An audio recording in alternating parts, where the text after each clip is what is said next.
Good Morning Business, French Tech.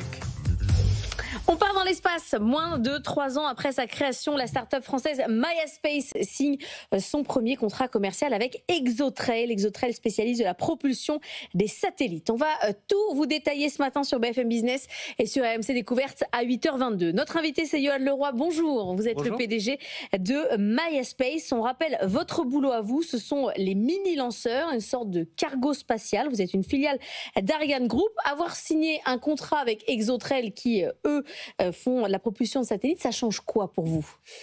Pour nous, c'est une validation de la pertinence du design de notre lanceur et de notre stratégie commerciale.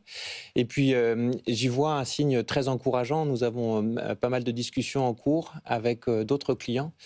Et je pense que c'est le premier contrat d'une longue série.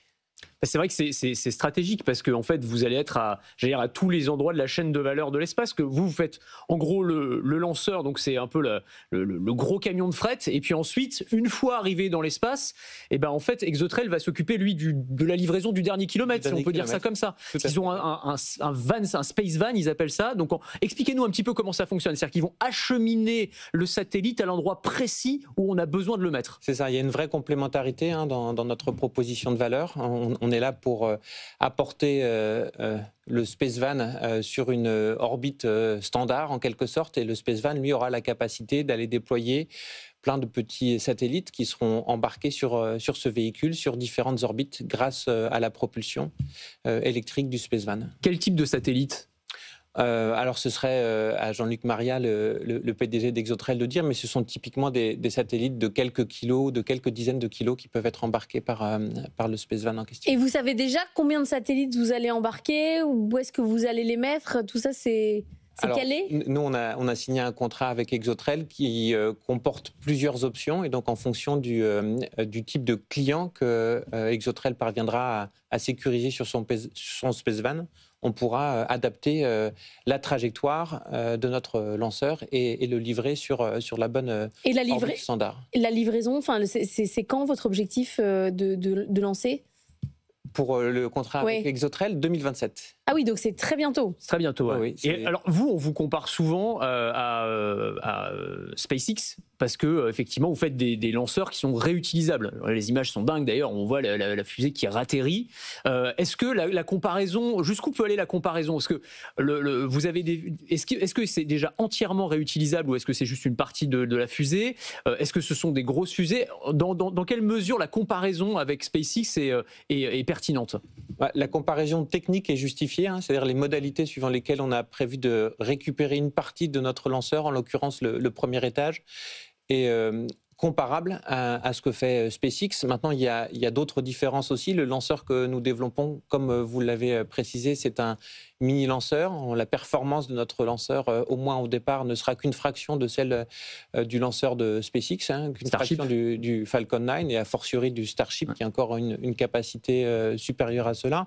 Mais si on regarde d'autres aspects que les aspects purement techniques, il y a beaucoup plus de différences que de points communs, en particulier la mission que nous nous donnons, c'est pas de transformer l'espèce humaine en espèce interplanétaire. On n'a pas pour objectif d'aller poser un homme sur Mars.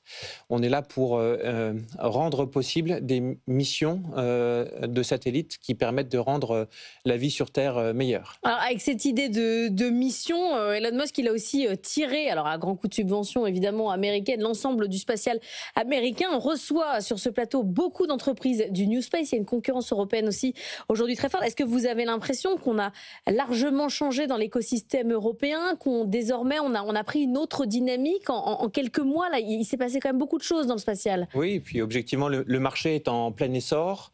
Il y a un certain nombre de règles du jeu qui ont besoin d'évoluer parce qu'on doit aller beaucoup plus vite aussi.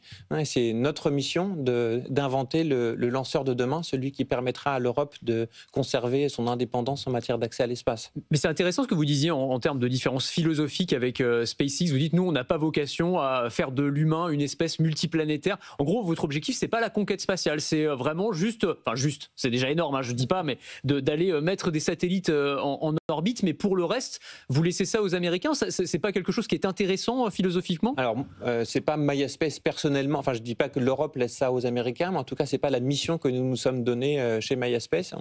Le spatial, comme vous le savez sans doute, c'est essentiel pour la vie des gens. Hein. C'est grâce aux satellites qu'on peut s'orienter, se diriger. C'est grâce aux satellites qu'on peut lutter contre la fracture numérique. C'est grâce aux satellites qu'on peut mieux comprendre le changement climatique. Eh bien, notre mission à nous, c'est de faire en sorte que ces satellites-là puissent être mis en orbite autour de la Terre pour, encore une fois, que la vie sur Terre soit meilleure. Et c'est déjà pas mal comme mission. Oui, c'est déjà une belle mission. Ça occupe déjà un petit peu. Merci beaucoup d'être venu nous voir ce matin. Yoann Leroy pour MySpace.